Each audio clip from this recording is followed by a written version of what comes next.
sampai yaumil akhir itu sumpah saya pribadi kepada Yang Maha Kuasa. Saya harus setia kepada negara, bukan kepada pemerintah. Kalau pemerintahnya itu amanah, ya, dia pegang itu pedoman kehidupan berbangsa dan bernegara, Pancasila dan UUD 45 yang asli, oh saya siap rela mati untuk kepentingan pemerintah. Tetapi manakala pemerintah ini mengakomodasi komunis, kemudian gayanya liberal kapitalis, enggak, saya siap mati untuk itu, untuk mengembalikan.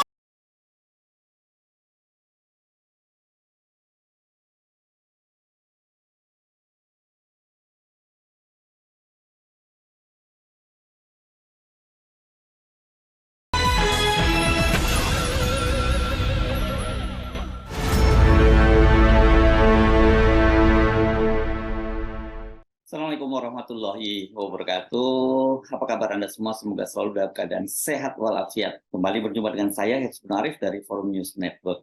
Rabu pekan lalu, sejumlah senior TNI, itu ada mantan Kepala Staf TNI Angkatan Laut Laksamana TNI Slamet Subianto, mantan Dan Kormar atau Komander Marinir ya, dan Kormar itu, yakni Letnan Jenderal TNI Purnawirawan Soeharto, mantan Danjen Kopassus Mayor Jenderal TNI Sunarko, dan sejumlah wartawan dan juga penulis berkumpul dalam sebuah forum dengan tajuk Pulihkan Kedaulatan Rakyat, DPR makzulkan Jokowi segera. Kalau ada kalimat makzulkan Jokowi, jangan buru-buru dianggap makar. Pemakzulan itu kan jika dilakukan oleh parlemen, itu secara konstitusi adalah sah.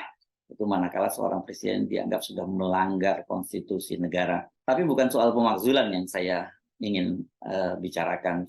Sampai hari ini saya masih mendapat kiriman potongan video dari acara tersebut. Salah satunya adalah pernyataan Letnan Jenderal TNI Purnawirawan Yayat Sudrajat yang dengan lantang menyatakan siap mati menghadapi rezim pemerintahan yang dinilainya zolim. Sebagian dari Anda pasti bertanya-tanya siapa Letnan Jenderal TNI Purnawirawan Yayat ini, kok pernyataannya sangat berani, bahkan mungkin nekat ya. Letnan Jenderal TNI Yayat ini adalah seorang prajurit komando.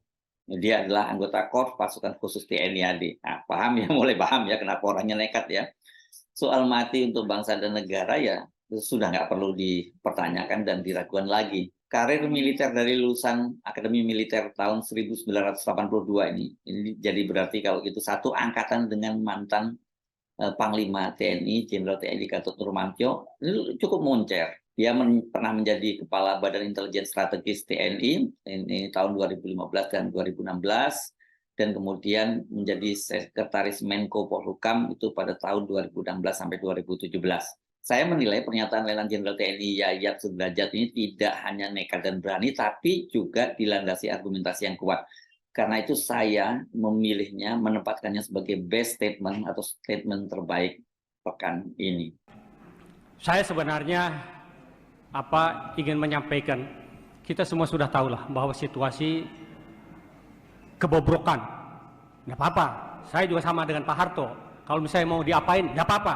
Tetapi saya punya keyakinan bahwa saya berjuang untuk agama, bangsa, dan negara. Itu koridornya. Dan saya sebagai mantan prajurit, ya saya hadir di sini, itu juga karena sumpah saya dulu. Sumpahnya diantaranya adalah, demi Allah saya bersumpah, saya ya pribadi, bahwa saya akan setia kepada Negara Kesatuan Republik Indonesia yang berdasarkan Pancasila dan Undang-Undang Dasar 1945 yang asli, bukan yang sekarang Undang-Undang Dasar 2002, bukan, yang asli. Jadi oleh karena itulah saya hadir di sini, gitu ya. Karena itu sampai yaumil akhir itu sumpah saya pribadi kepada Yang Maha Kuasa. Saya harus setia kepada negara, bukan kepada pemerintah. Kalau pemerintahnya itu amanah, ya, dia pegang itu pedoman kehidupan berbangsa dan bernegara, Pancasila dan UUD 45 yang asli, oh saya siap rela mati untuk kepentingan pemerintah. Tetapi manakala pemerintah ini mengakomodasi komunis, kemudian gayanya liberal kapitalis, enggak, saya siap mati untuk itu, untuk mengembalikan. Allahu Akbar. Jadi Bapak sekalian, ya kita sudah tahu lah situasi negara ini. Kita jangan bohong. Jadi saya sebenarnya ada keprihatinan saya ya kepada adik-adik saya yang masih dinas. Harusnya TNI dan Polri, oke lah Polri itu bukan kesatuan saya, tetapi TNI harusnya dia pegang koridor.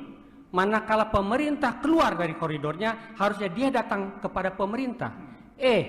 Pemerintah masuk loh kepada koridor. Ini loh yang dibuat oleh founding father kita, di sana tujuan kita. Sekarang saya mohon maaf ya, dari tujuan negara saja, sekarang sudah diacak-acak. Sekarang kan ada 4 tuh tujuan negara tuh, melindungi bangsa dan wilayah, ya, mensejahterakan kesejahteraan umum, mencerdaskan kehidupan bangsa, kemudian ikut serta di dalam perdamaian dunia. Sekarang kita lihat wilayah dijual. IKN tadi saya disampaikan oleh Pak Harto 190 tahun. Siapa yang akan di sana? Ya. Saya ke BUMN sekarang, kalau saya tidak salah, boleh dikelola asing oleh 100% dikelola oleh asing. Padahal itu adalah sarana untuk entrepreneur bangsa kita. Ya. Jadi semua acak adul. Jadi kalau kita lihat ya, apa sih kehidupan berbangsa dan bernegara? Geodemo konsos. Ya, geografi, demografi, kemudian konsos, ipolexos put milhan. Coba mana ada enggak sekarang yang membanggakan kita dari seluruh kehidupan, komponen kehidupan berbangsa dan bernegara. Semua memprihatinkan. Sekarang para pejabat, punten ya, oknum lah saya sampaikan. Ya, tidak semuanya mungkin. Tetapi kalau menurut saya mungkin hampir semuanya juga gitu. Sekarang itu berlomba-lomba untuk mencari kekuasaan, untuk mencari duit, kekayaan, untuk apa? Perutnya kenyangnya perut masing-masing. Loh saya prihatin Pak, saya di Bandung tiap hari saya melihat itu bangsa pribumi yang harusnya mewarisi kekayaan negara ini hidup dari tong sampah satu ke tong sampah yang lainnya. Innalillahi.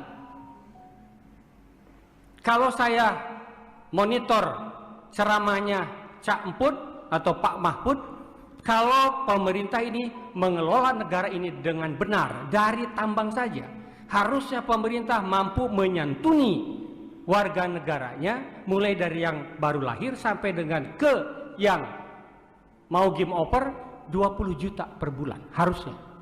Tetapi sekarang apa yang dirasakan oleh rakyat, oleh masyarakat kita? Tidak ada tuh menurut saya.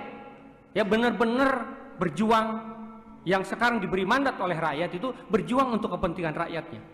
Jadi harta kekayaan negara yang dikelola oleh mereka itu benar-benar berjuang untuk kepentingan rakyatnya. Gak ada. Ada sih ada, tetapi menjelang saat pemilu sekarang nih yang dibutuhkan. Baru dikasih sembako rakyat. Tetapi hanya untuk mencari suara. Innalillahi.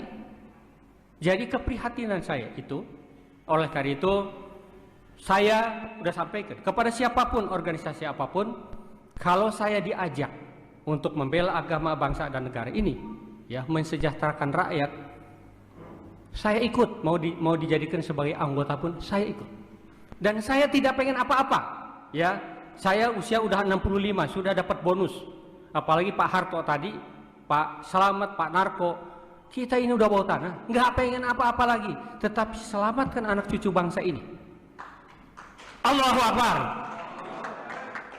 Jadi sekali lagi saya sampaikan berkali, saya nggak pengen apa-apa, enggak. Kalau seandainya Undang-Undang Dasar 45 sudah kembali ke aslinya, di situ ada proteksi terhadap pribumi Nusantara. Saya tidak mau seperti Singapura, saya tidak mau seperti Amerika yang Indian itu hilang dari peredaran. Kemudian saya juga tidak mau seperti aborigin di Australia. Yuk kita sama-sama bangun negara ini, tetapi bahwasanya ada resolusi PBB tentang pengakuan terhadap hak-hak masyarakat pribumi. Jadi, yuk sama-sama kita bangun, ya. Ya punten ya, yang ada warga negara Indonesia dari bangsa lain, ya, yuk sama-sama kita. Makanya saya di dalam punten, di dalam UUD 45 itu adendumnya, salah satu saya sarankan untuk pasal 6. Pasal 6 kan presiden adalah orang Indonesia asli. Sekarang kan sudah dirubah. Presiden warga negara Indonesia yang sejak kelahirannya dia berada di Indonesia sudah bisa jadi presiden. Jadi kalau negara X ingin menguasai Indonesia dengan Undang-Undang Dasar 45 palsu, tidak perlu saya invasi. Saya siapkan agen saya suami istri, saya luncurkan ke Indonesia, ya. Kemudian begitu anaknya lahir, ya, 40 tahun kemudian atau sekarang sudah dirubah, ya, untuk kepentingan pencalonan wapres jadi 35 tahun, kan itu. Itu dia siap untuk jadi Presiden Republik Indonesia. Operasi intelijen strategis dengan kekuatan saya jadikan si agen saya jadi warga negara Indonesia, ya. Kemudian dengan kekuatan duit saya bina kekuatan di sini. Kalau di Kopassus itu ada yang terkenal namanya Operasi Sandiuda, itu Pak Narko tuh, ya. Jadi itu untuk menguasai negara ini. Jadi sadar nggak? Sadar nggak? Ya, perpolitikan kita semuanya sudah transaksional. Yang punya duit, yang jadi. Jadi bayangkan, ya, betapa mudahnya dengan peraturan sekarang kekuatan asing menguasai NKRI. Ini yang menjadi kegundahan saya. Maka saya bilang sebelum saya game over, ya, untuk membela bangsa dan negara ini plus agama. Kenapa agama? Karena menurut saya komunis sudah masuk ke semua lini kehidupan berbangsa dan bernegara. Makanya saya tekankan agama, karena bagi komunis agama itu adalah racun. Saya harus berada di posisi itu. Jadi saya siapkan diri saya, ya, saya siapkan untuk mewakafkan diri saya untuk kepentingan itu. Dan saya terus terang sudah sampaikan kepada anak istri saya. Pada saatnya Ibu Pertiwi memanggil, kalau memang itu untuk kepentingan agama, bangsa, negara, saya sudah cukup untuk tanggung jawab saya sebagai orang tua maupun sebagai suami. Dan izinkan saya untuk ikut bergabung dengan rekan-rekan seperjuangan yang tetap fokus untuk berjuang untuk agama, bangsa, dan negara kesatuan Republik Indonesia tercinta. Jadi Bapak Ibu sekalian, ini kenapa kita ada ini? Karena pemakzulan ini ikut di dalam. Karena satu tadi saya sumpah saya sebagai prajurit dan itu adalah sumpah perorangan. Dan yang kedua, memang situasi NKRI sekarang ini tidak dalam keadaan baik-baik saja. Ibu Pertiwi sedang sakit, perlu dibantu, perlu diingatkan. Yang sekarang sedang membau reksok, kira-kira begitu. Yuk kita sama-sama. Saya berharap mudah-mudahan kita tidak pesimis, Pak Harto, walaupun memang kalau secara normatif sekarang ini pemerintahan, kalau orang Sunda bilang pemerintahan kumaha aing, semau gue yang berkuasa kok, ya, nggak akan Pak, secara normatif nggak akan bisa digoyang, nggak bisa, ya. Tetapi paling tidak menyadarkan masyarakat bahwa situasi ini harus ada perubahan. Kalau kita tidak ingin bubar jalan NKRI ini. Jadi jangan sampai negara kesatuan Republik Indonesia ada tetapi isinya sudah berubah. Sama dengan Undang-Undang Dasar 45 masih ada tetapi isinya sebenarnya palsu. Saya tidak menghendaki itu terjadi semuanya bagi komponen kehidupan berbangsa dan bernegara, semuanya palsu semua. Ya. Jadi mari kita sama-sama berjuang, ya. Insya Allah, ya, untuk kepentingan agama, bangsa dan negara. Saya siapkan diri saya ini karena memang sumpah saya adalah itu untuk agama, bangsa dan negara. Saya pikir ini hanya tinggal mungkin nanti kita bagaimana caranya, ya, bagaimana caranya supaya tujuan ini tercapai. Insya Allah walaupun ini jauh api dari panggang, tetapi paling tidak ini sudah menggaung. Mungkin secara politik kita bermain, kemudian nanti mungkin secara hukum, karena konstitusi sudah banyak dilanggar oleh Bapak ini nih, yang sebelah mana? Ya? Itu. Dan tidak bisa dia, itu bukan urusan saya, nggak bisa. Namanya kepala negara, dia sebagai kepala pemerintahan, dia bertanggung jawab atas beres atau tidaknya pemerintahan ini. Jadi kalau saya pun tanpa saya di tentara, kalau ada anggota yang salah, selama dia berada di dalam komando saya, apapun yang dia lakukan dan tidak dia lakukan, itu adalah tanggung jawab saya. Itu kalau saya jadi komandannya dia. Loh ini bukan salah saya, tanya dong kepada ini. Innalillahi. Apa seperti itu pemimpin? Ya. Jadi kita bisa melihat itu. Jadi yuk kita sama-sama bahu-membahu, rapatkan barisan, selamatkan NKRI tercinta. Baik melalui politik, melalui hukum, satu lagi melalui tekanan. Sekarang memang beratnya itu kita oposisi sekarang sendirian. 98 yang punya duit di oposisi, asing atau negara luar juga di oposisi, pemerintah sendirian jungkel. Kita sekarang kebalik, pemerintah didukung oleh asing, didukung oleh yang punya duit, kan begitu. Jadi jadilah sangeunahna, seenak udelnya. Makanya KM 50 padahal itu pelanggaran HAM berat, nggak ada di utak-atik karena di belakangnya ada siapa. Ya, tetapi yakinlah dengan kekuatan dan kekuasaan Allah Subhanahu wa taala kita bisa untuk menyelamatkan NKRI tercinta. Allahu Akbar.